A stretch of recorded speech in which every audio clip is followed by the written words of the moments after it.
Shalom rekan-rekan terkasih, orang benar atau orang baik mau memilih yang mana? Tentu sangat sulit membedakan keduanya. Kedua hal tersebut memang selalu identik dan tidak dapat dipahami betul bila tidak dikaji lebih dalam apa pendapat Alkitab tentang kedua hal tersebut. Sesuatu yang baik belum tentu benar, tetapi sesuatu yang benar pasti mendatangkan kebaikan. Kadangkala apa yang kita anggap baik sebenarnya belum tentu benar. Sesuatu yang kita anggap layak padahal belum tentu layak di hadapan Tuhan. Di segmen topik kita hari ini kita akan membahas tentang baik belum tentu benar. Dan di tengah-tengah kita sudah ada Pastor Nicolin Megi Sumakul dari Sekolah Tinggi Teologi Rahmat Immanuel, Jakarta. Selamat bergabung Pastor Megi. Shalom. Shalom. Ya, shalom. Dan beliau sebagai dosen di STTRM. Sering kita mendengar istilah baik belum tentu benar. Menurut perspektif kekristenan, apa makna yang terkandung di dalam kalimat tersebut, Ibu? Oke, terima kasih. Saya melihat sekilas tentang istilah baik belum tentu benar. Sepintas, kedua kata ini terkesan memang sama. Tetapi kalau kita melihat dari makna yang terkandung di dalamnya, sebenarnya kedua kata ini memiliki perbedaan. Sebelum saya masuk ke perspektif Kristen tentang istilah ini, mungkin kita perlu tahu apa itu baik, apa itu benar. Nah, baik itu sendiri lebih berorientasi sebuah perilaku yang berorientasi kepada sesuatu yang nyaman bagi si penerima tindakan kita. Sedangkan benar itu lebih berorientasi ke suatu standar dalam hari ini kebenaran. Nah, kalau baik itu orientasinya adalah ke sesuatu yang nyaman. Jadi kalau kita berperilaku atau melakukan perbuatan yang baik, yang menurut si penerima itu dia merasa nyaman, maka kita akan dijuluki orang baik. Tapi kalau kita melakukan hal yang tidak membuat dia nyaman, kita akan disebut orang jahat atau orang tidak baik. Nah, seperti itu. Sedangkan benar di sini adalah sesuatu yang berorientasi kepada standar, dalam hal ini kebenaran. Kita tahu bersama standar yang benar itu adalah hanya datang dari Tuhan. Yes. Standar yang sejati, yang benar-benar benar adalah hanya dari Tuhan. Nah, itu sebabnya kalau bicara dari perspektif kekristenan, tentu kita harus mengacu kepada firman Tuhan. Ya, apa kata firman Tuhan tentang baik dan benar? Saya coba menyelidiki di Alkitab tentang orang baik, itu memang jarang sekali disebutkan. Tetapi di firman Tuhan itu terlalu banyak ayat-ayat yang mengangkat tentang orang benar. Kenapa? Karena orang benar itu ternyata adalah orang yang menyukakan hati Tuhan. Orang benar itu adalah orang yang hidupnya benar di hadapan Tuhan dan tidak mau neko-neko. Dalam 1 Petrus pasal 3 ayat 12 berkata, sebab mata Tuhan tertuju kepada orang benar dan telinganya kepada permohonan mereka yang minta tolong. Wajah Tuhan menentang orang-orang yang berbuat jahat. Ayat ini sangat jelas menekankan bahwa Tuhan itu ada di pihak orang benar dan Tuhan menjadi pembela orang benar. Jadi saya bisa simpulkan, ya, kalau saya boleh simpulkan adalah kebenaran itu sifatnya mutlak. Sedangkan yang namanya kebaikan itu adalah hal yang relatif. Seperti itu penjelasan saya. Mungkin ada sedikit contoh di Alkitab adalah seperti ini. Suatu ketika pada waktu bangsa Israel akan berperang melawan bangsa Amalek, Tuhan berbicara kepada Saul. Pada waktu itu Raja Saul melalui Samuel. Tuhan berkata bahwa bangsa Israel harus memukul kalah bangsa Amalek sampai habis tanpa ada belas kasihan. Termasuk rajanya, termasuk harta bendanya, semuanya. Tetapi apa yang dilakukan oleh Saul? Saul tidak melakukan apa yang Tuhan perintahkan. Saul membiarkan raja mereka yang namanya Raja Agag itu untuk tetap hidup. Selain itu ada kesalahan besar yang Saul lakukan adalah Saul itu membiarkan harta benda ternak-ternak yang terbaik mereka itu untuk dibiarkan hidup, diambil, dirampas atau dijarah. Tujuan Saul sih baik. Dia berkata begini, harta benda ini akan ditaruh di rumah Tuhan. Itu sepertinya baik. Tetapi yang dilakukan Saul itu adalah bukan hal yang benar. Karena Tuhan menyuruh untuk menumpas habis, tetapi dia tidak melakukannya dengan alasan ini untuk rumah Tuhan. Nah, itu salah satu contoh sehingga Alkitab berkata Tuhan menyesal mengangkat Daud menjadi raja. Dan akhirnya Tuhan mengganti. Kita ketahui bersama bahwa akhirnya Saul diganti oleh Saul menjadi raja. Itu kira-kira latar belakangnya ya. Terima kasih. Ya, puji Tuhan. Jadi kita bisa tarik kesimpulan bahwa ada sangat jelas perbedaan antara baik dan benar. Ya, betul. Ya, perbedaan kebaikan dan kebenaran sangat berbeda. Sangat ya, Bu, berbeda. Ya? Di zaman sekarang ini tidak sedikit gereja yang menyuguhkan materi-materi firman yang singkat penuh dengan kata-kata filosofis, bahkan terkesan sekedar memotivasi, fokus kepada hal-hal berkat materi tapi tidak menyentuh esensi firman Tuhan sebagai sumber kebenaran. Nah, bagaimana menurut pandangan Pastor Maggie? Oke, bagi saya firman Tuhan itu adalah kehendak Allah yang harus disampaikan kepada umatnya. Tetapi bukan hanya disampaikan tapi dilakukan. Karena ada ayat firman Tuhan berkata bahwa hendaklah kamu menjadi pelaku firman. Yes. Bukan hanya pendengar saja. Amin. Kalau tidak demikian kamu menipu dirimu sendiri. Nah, jadi kita dituntut untuk menjadi pelaku firman. Dan firman itu adalah kehendak Allah. Nah, kehendak Allah itu bukan sepotong-sepotong. Bagi saya kehendak Allah itu bukan sepotong. Tapi bagi saya itu kalau kita mau melakukan kehendak Allah itu harus seutuhnya. Harus tuntas. Di dalam 2 Timotius 3 ayat 16 sampai 17 mengatakan seperti ini. Segala tulisan yang diilhamkan Allah memang bermanfaat pertama untuk mengajar. Jadi ada pengajaran di dalamnya. Yang kedua, untuk menyatakan kesalahan. Jadi harus ada firman Tuhan yang juga menyatakan kesalahan. Kalau memang jemaat kita atau orang melakukan kesalahan. Yang ketiga, memperbaiki kelakuan. Dan yang keempat, mendidik orang dalam kebenaran. Ini adalah satu paket yang tidak bisa dilupakan dalam kita menyampaikan firman Tuhan.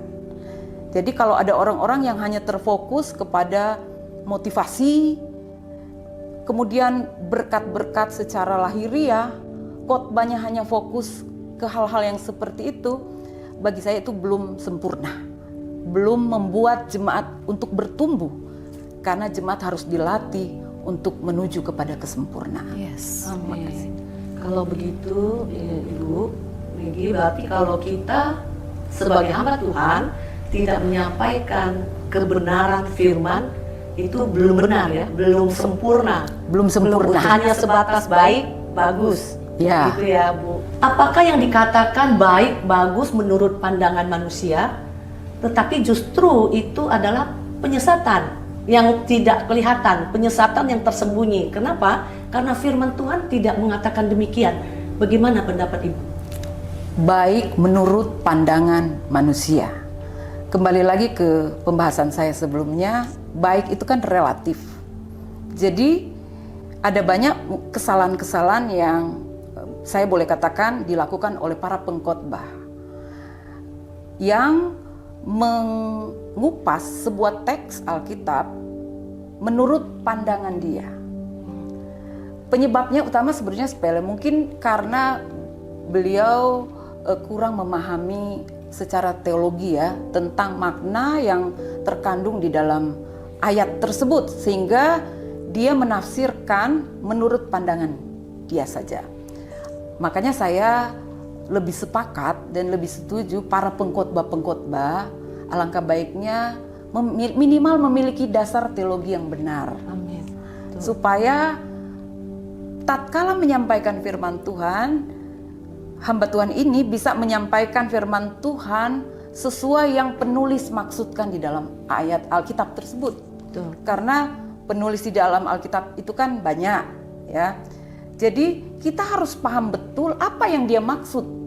Dalam konteks mana dia menulis ayat itu, dalam budaya apa si penulis ini menulis ayat ini. Nah, itu sebabnya kita bisa belajar di sekolah-sekolah teologi, contohnya di STT Rahmat Immanuel. Kalau ada yang mau bergabung, kita bisa belajar di sana. Karena di sana kita akan diajar bagaimana mengeksegesi sebuah teks, ya, teks firman Tuhan. Setelah kita memahami eksegesinya, kita memahami kata asli dari teks tersebut, baru kita mulai melakukan dengan istilah mengeksposisinya, untuk kita bisa sampaikan kepada umat yang kita layani. Jadi penting sekali ya Ibu untuk setiap pengkhotbah itu punya dasar teologi yang benar. Betul sekali, sangat penting. Ya, supaya tidak ada penyesatan, artinya apa yang dikhotbahkan itu sesuai dengan teks dan konteksnya pada saat itu mungkin ya Ibu. Betul. Puji nama Tuhan, terima kasih Ibu Megi. Iya, saat hamba Tuhan menyampaikan firman Tuhan, dia kan mau mengajar orang lain. Nah, tentunya dia harus memahami dasar-dasar kebenaran ya. Betul. Dasar kebenaran firman Tuhan. Betul. Ini ada statement ini. Taat terhadap pengajaran hamba-hamba Tuhan itu sebenarnya bagus. Tapi Rasul Paulus katakan kita harus bijaksana terhadap pengajaran yang baik. Kata Rasul Paulus kita harus bijaksana terhadap pengajaran yang baik. Nah, bagaimana pandangan Ibu Pendeta? Nah, yang baik itu yang tadi. Karena yang baik, Paulus berkata waspada terhadap pengajaran yang baik seperti yang terjadi. Yang saya katakan tadi bahwa banyak orang menafsirkan sebuah teks menurut pandangan dia dan menurut dia itu baik. Diajarkan dan Paulus memberikan satu peringatan supaya kita waspada terhadap pengajaran yang memang kelihatannya baik, yang mengenakkan telinga, menyenangkan hati, membuat si pendengar nyaman. Nah, justru itu kita harus waspada. Seperti itu. Baik belum tentu benar. Baik belum tentu benar. Setuju. Nah, betul itu ya Bu ya. Jadi kita harus mengerti bagaimana mengeksegesis teksnya tersebut. Tapi kadang-kadang banyak hamba Tuhan yang mungkin tidak punya dasar teologi, dia bukannya eksegesis, tapi eisegesis. Mengambil pikirannya sendiri dari pengalamannya dia kepada firman. Betul. Ya. Di zaman internet ini tidak sedikit hamba Tuhan yang menjadi idol dengan video khotbah pengajaran yang viral. Tentunya ini akan menggiring kepada pemahaman firman Tuhan. Apakah boleh kita menerima pengajaran hamba-hamba Tuhan yang kita kagumi itu tanpa memfilternya melalui membaca dan merenungkan firman Tuhan itu sendiri? Bagi saya itu hal yang fatal ya. Kalau hanya karena kita idola kepada seorang hamba Tuhan, kemudian kita menganggap semua yang dia katakan itu benar. Tanpa kita filter. Nah, itu suatu hal yang fatal. Jadi, kalaupun kita mengidolakan seorang hamba Tuhan karena memang figurnya atau karena cara dia memotivasi jemaat, dia begitu luar biasa, pengurapan Tuhan, tetapi tetap filter itu harus ada dalam diri kita untuk melihat tentang kebenaran firman Tuhan yang sesungguhnya yang hamba Tuhan ini sampaikan. Jadi kembali kepada firman ya. Firman harus kembali kepada firman Tuhan. Apakah benar firman Tuhan mengatakan demikian? Betul. Berarti penting sekali untuk kita secara pribadi membaca, merenungkan firman Tuhan dan bergaul dengan Tuhan ya. Ya, dan tentunya melakukan firman Tuhan. Amin. Amin. Amin. Nah, puji Tuhan luar biasa Bu. Ada pesan-pesan yang mau disampaikan kepada rekan-rekan sehubungan dengan topik ini, silakan Bu. Kepada pemirsa Living for Christ yang sedang menonton acara ini, saya sebagai hamba Tuhan mau menyampaikan pesan-pesan buat kita semua. Mari kita hidup benar. Karena hidup benar itu jauh lebih tinggi derajatnya, nilainya, dan dibanding dengan hidup baik. Kalau kita hidup benar, sudah pasti kebaikan-kebaikan itu akan mengikuti kita. Demikian pesan-pesan saya untuk pemirsa semua. Tuhan Yesus memberkati. Amin. Kebaikan lebih mengarah kepada karakter luar yang hanya dapat dilihat dari perbuatan. Tetapi kebenaran berasal dari dalam dan hanya bisa diraih dengan iman dan percaya kepada Tuhan. Dengan demikian jelas bahwa kebenaran dapat memperbaiki kebaikan yang keliru dan yang salah. Tetapi kebaikan tidak dapat menutupi kebenaran. Terima kasih Pastor Maggie yang sudah memberikan berkat yang luar biasa pada hari ini, berkenan dengan topik kita pada hari ini. Amin. Terima Tuhan kasih. Yesus memberkati ya, Pastor Maggie. Sama-sama, Tuhan berkati juga. Amin. Kita akhiri segmen topik kita kali ini dan kita akan mendengarkan apa kata firman Tuhan mengenai baik belum tentu benar bersama Pendeta Jimmy Lizardo. Tuhan Yesus memberkati.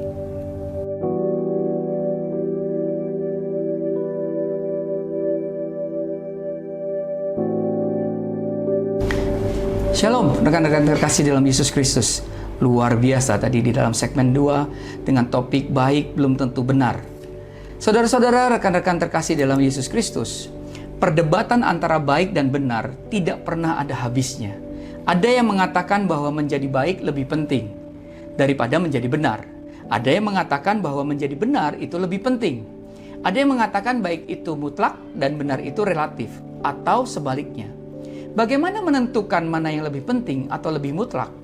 Untuk membuat sebuah perbandingan, kita memerlukan sebuah standar yang baku yang menjadi tolak ukur dalam menilai sesuatu.